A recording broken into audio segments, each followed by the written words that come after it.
Hello and welcome to my channel. I'm Bianca and I am a Galactic channel and a multidimensional mentor. And I want to speak to today Starseed connections. So if anyone is new to the space, I have a number of different galactic connections and I regularly channel them here on YouTube.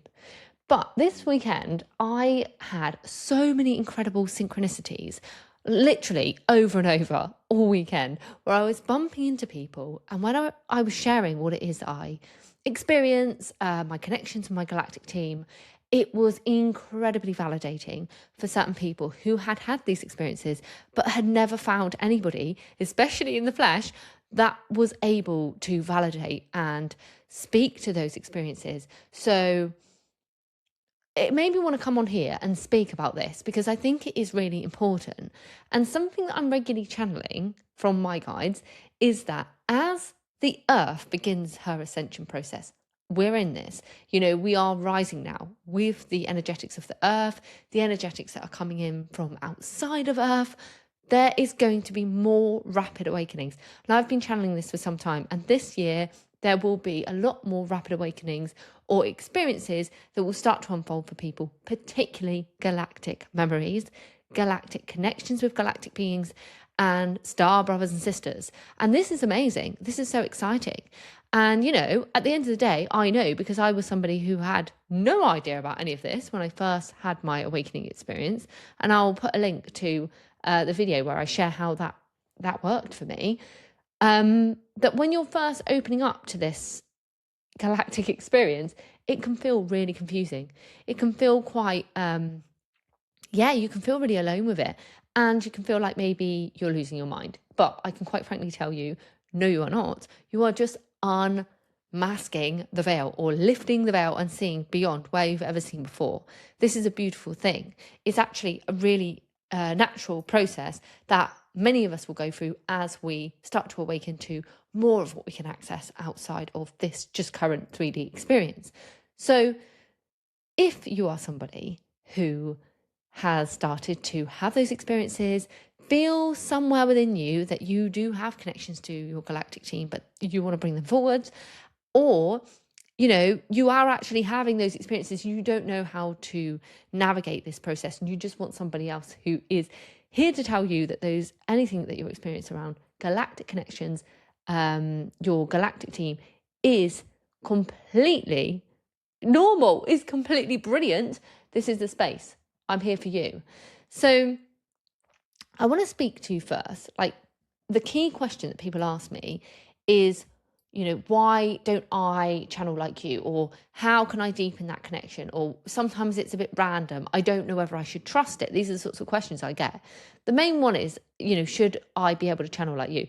Now, I think everybody has the ability to channel, but what I would say is it's really important that you find your modality with that. And also, I think what I see quite regularly is when people really want to do those things, or where it feels really exciting to connect with our galactic teams, for example, then I would really relax into it as opposed to trying to force any kind of connection, because it will come naturally when it's ready, when you're ready, and when you're relaxed enough to experience it.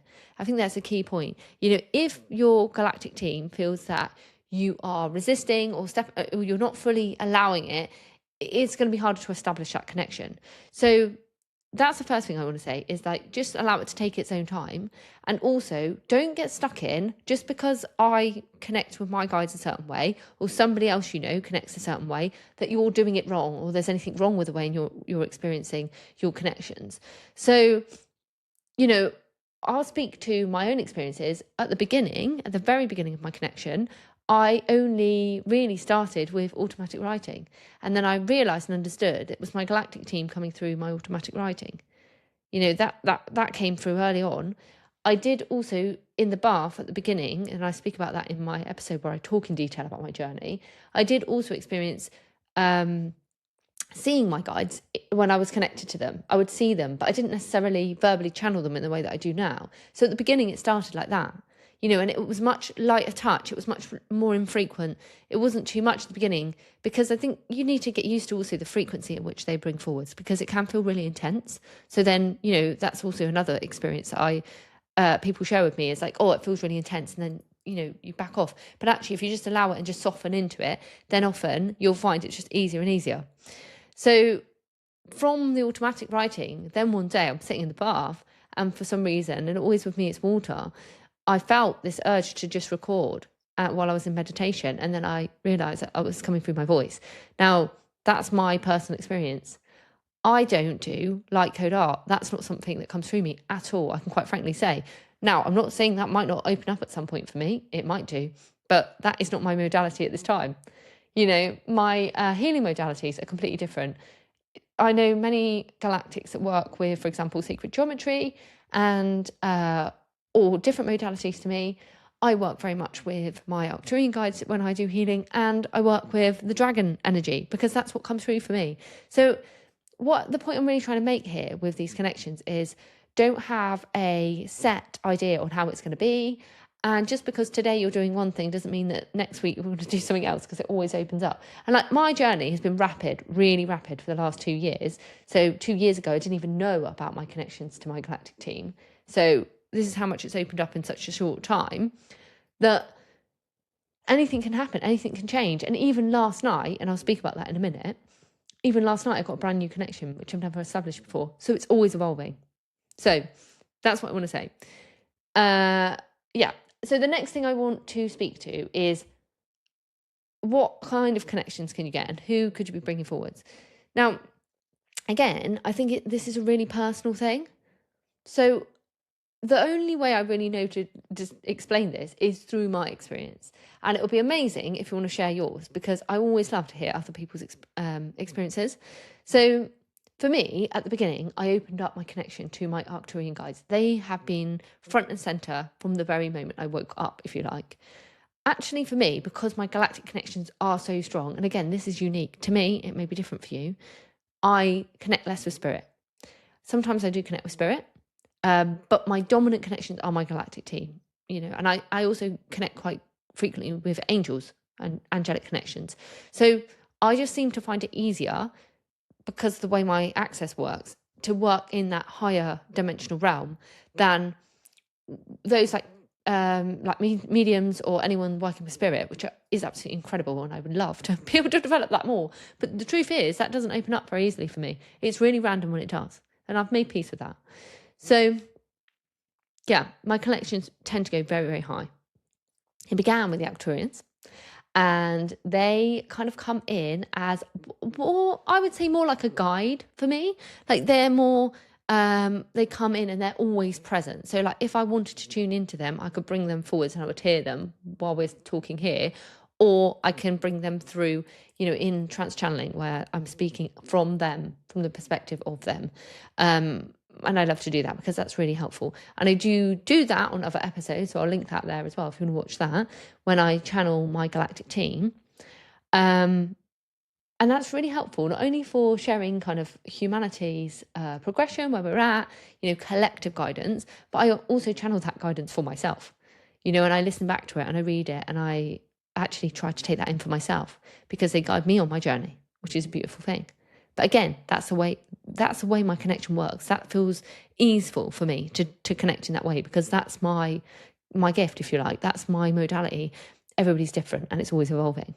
So the Arcturians came in first. And then second, I started to get connections with my Lyran family. Now, that has been incredible for me. And quite regularly, when I've channeled them, or they don't always come in, I don't always channel them in the way that I channel the Arcturians. Sometimes I do. Sometimes it just come in and they're just with me and I can feel them.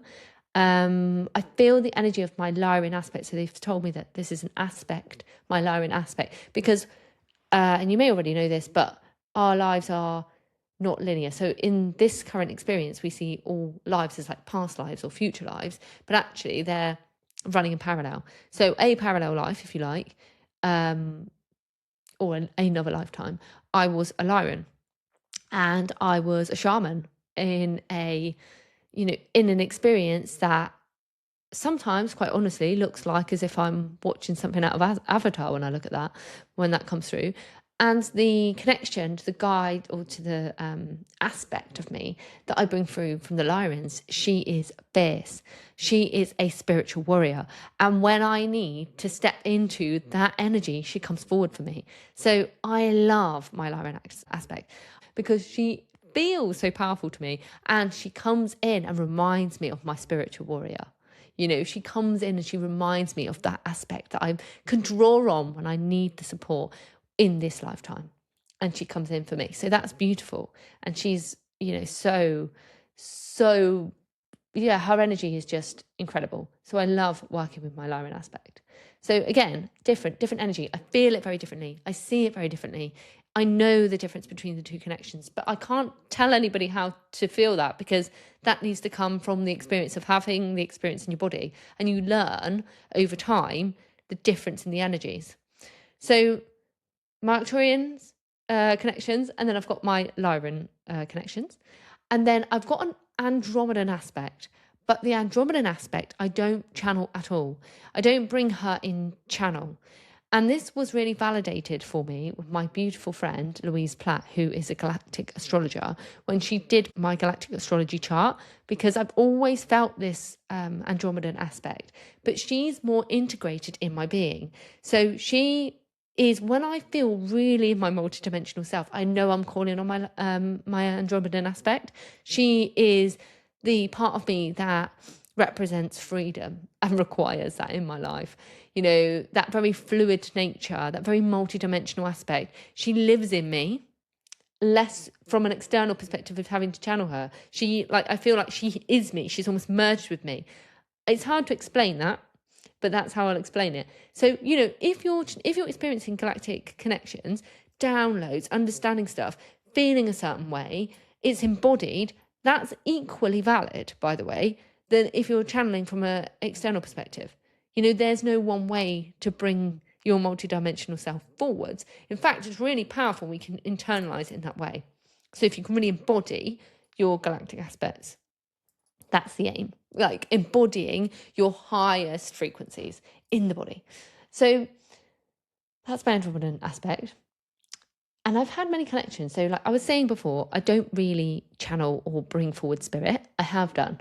It's happened. I've connected with my own loved ones from time to time. They pop in, I see them and I'll connect with them. But it's not a regular thing. I'm unlikely to bring through someone's loved one when I connect. I'm more likely to bring through a being that's connected to somebody. And they'll pop in for a conversation, which sometimes unexpectedly happens when I'm working with people, or angelic connections. Like sometimes I bring them forwards, but not necessarily from a channeling perspective, but, you know, feeling that energy and getting messages from those frequencies. So that's my experience. Yours will be different. You know, I've you know, had conversations with others who are mediums who work very much in spirit realm that find it very uncomfortable actually to connect to the galactic frequency, because it's different, and it's not so natural. It doesn't mean they can't, it just means that naturally that's where they, you know, the different places is different connections, and all our gifts are different. In fact, in order for this whole thing to work as we go forwards, we all need to ground into our unique gifts, our unique ways, our unique being, and trusting that. You know, trusting how you experience it. I've met others who are galactically connected who bring through the information in their hands.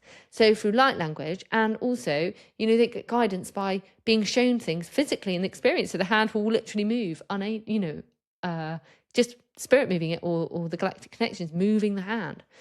Just there's no rules here. There's no rules. There is nothing that's weird, because, you know, the thing is, it's only deemed strange if we make it that way, right? So, you know, there was a time where I used to think it was unusual what I was doing, but now it's like breathing. So the more you just do it, the more you just open to it, and the more you just show up as those things, the easier it becomes, and the more integrated it becomes. The more, it's like a muscle. The more you use it, the more that then expands, so that you get more gifts coming online. And the thing I'm being kind of shared to say here is, if you want to open up your connections on a deeper level, the real way through is through the self. So they're saying, you know, actually, the more inner work you're doing, and the more you're able to embody your higher dimensional frequency in yourself and your body through, and that's not easy work, you know, really elevating through the self, the more of your multidimensional gifts start to come online. Because when we're in fight or flight, when our nervous system is on the top edge, it's harder to connect. I'm sure you've experienced that. So those connections will be strongest and easiest to establish if you give it space, if you give it time, if you can bring your nervous system back online, if you're, finding yourself on that treadmill, look up, where can you bring more space so that you can be guided, because they'll only come in with the space. And also, the higher you go, the more these connections come online. And I've definitely experienced that myself. The more I've moved through certain things, or sometimes I'll clear or work on some really big shadow stuff, and boom, something brand new comes in. Now, on that subject, that did actually happen for me this week. So I'm super excited to speak about that. Yesterday, I was in the bath, and this week has been this week and last week, and actually this whole December and January period has been very, very, it's been shadowy for me. I have been clearing some big stuff. I've had to make some big decisions. It's been pretty intense, but also really beautiful, because I really understand that I am moving to a completely new reality, which is exciting, but it comes with the fact that I've needed to embody that version of me, that aspect, and let go of some things that I don't want to take forward into this next phase. So that work's been deep, and it's been really, really embodied in my physical experience as well. It's not just been internal, it's been external as well. And what happened this week, and I think, my feeling is it's really connected to the fact that I have shed so much and I've opened up another connection. And that connection came in last night, and that was Sirian connection. Now, in the past, I have channeled the Sirian Council.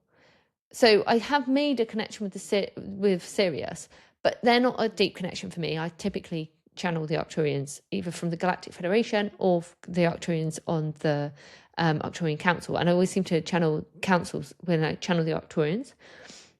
This was my Sirian aspect, and they told me that new connection had been established, and I was ready to experience that connection, and that this is something that I can continue to develop. So, and it was really cool, because they said to me, we're not any kind of council, you are speaking to your Sirian aspect, which is cool, because like when I speak to my Lyran aspect, that's a concurrent, or, you want to call it past life, future life, concurrent life, who knows? But that's that aspect of me communicating, which is beautiful. They told me, I always say they, because I think when they get to a certain frequency, they speak as a collective group as opposed to an individual. So this Sirian connection told me that they operate from the 8th dimension, and that core to their connection to me now is to continue to support me to rise and open up my field. And they're coming into this next phase. So who knows what that's got in store. Super exciting. But the reason why I'm telling you that is, one, because I'm excited about it. Two, because, I've been having this experience for quite a long time, and it's still evolving, and I'm still making new connections. It just goes in any direction. And so there's no perfect way. The other thing I want to say is, sometimes I get the odd random connection with a being that I've never met before, but then they don't tend to come back in. So, for example, I once met a beautiful, and honestly, the most incredibly, the energy of this being was phenomenal, a mantis-style being. And this being was unreal. Just the frequency it was emitting is like nothing I ever experienced before. And this being came in and gave me a message, and then went again. And I never saw them. They've never come back in. Now, I don't know, they might come back again. I only got what I was meant to have. I only got the information I was supposed to be getting from that particular being who dropped in at that time. So, these things evolve. They change. They're not always linear. They're not always static. Sometimes connections to certain beings are more present than others. So it's important, I feel, for me to share, which is why I've shared this episode, that your connections can come in any way, shape or form. If you're experiencing galactic connections, I'd love to know. And if you have got questions on that, just drop them in the comments. I'm always here to support, and I love to support anyone who is having these experiences, especially if it means it validates it. Because I know from my own experiences, when I first opened up to this, it felt uncomfortable. And I was really lucky, and I think guided, to the fact that I met quite shortly after and during that process, people who had similar connections, and that helped me to anchor into these connections and to establish them in the way that I have. Because it's easy to say that's a bit uncomfortable, and then, it will always open back up. But the risk is you kind of shut that back off because it feels uncomfortable, it feels new, or nobody validates that, and you get told by somebody else that that's not possible. Well, actually, quite frankly, it is. And it's becoming more and more likely. It's becoming more and more present. More people are speaking to me than ever before in the last few weeks about their connections to their galactic teams. And so that's why I brought this video here. So I hope this has been helpful. If there's anything else that you want me to share or talk about on this channel that would support you, I would love to know. It really helps me to know what is helpful for me to share in terms of my connections, my experiences, and just generally my journey. So I'll leave you here with this. I hope to see you again. I've got links below to my channelings or my journey, if that is also supporting. And if you love this episode and you love the work that I'm doing, please do subscribe, because that helps me to reach more people. So thanks for being here, and I'll see you on the next one.